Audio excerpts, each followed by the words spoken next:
আর যদি এরকম হয় সে খেলা রিটায়ার করে যে রাজনীতি করুক, দ্যাটস ফেয়ার এনাফ। যারা রাজনীতি করবে তাদের টিকিট খেলার কোনো প্রয়োজন নেই। দর্শক, আজ এক সংবাদ সম্মেলনে এসে সাকিব আল হাসানের উদ্দেশ্যে কি বললেন বাংলাদেশের wicket keeper batsman Nurul Hasan Sohan. দর্শক, এসবের বিস্তারিত জানতে না টেনে পুরো ভিডিওটি শেষ পর্যন্ত দেখুন।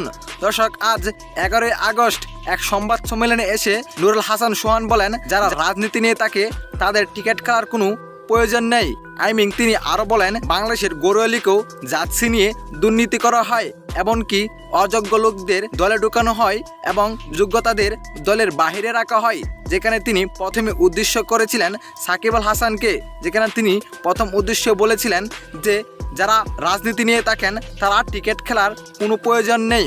তিনি বোঝাতে চেয়েছেন যে যারা রাজনীতি করে তাদের টিকিট খেলার প্রয়োজন নেই। তবে অনেকে মনে করছেন যে সাকিব আল হাসানকে নিয়েই এমনটাই মন্তব্য করেছেন নুরুল হাসান সোহান। তো দর্শক, নুরুল হাসান কার উদ্দেশ্যে এমন বক্তব্য রেখেছিলেন জানাবেন আপনার মতামত আমাদের এই ভিডিওর কমেন্ট বক্সে।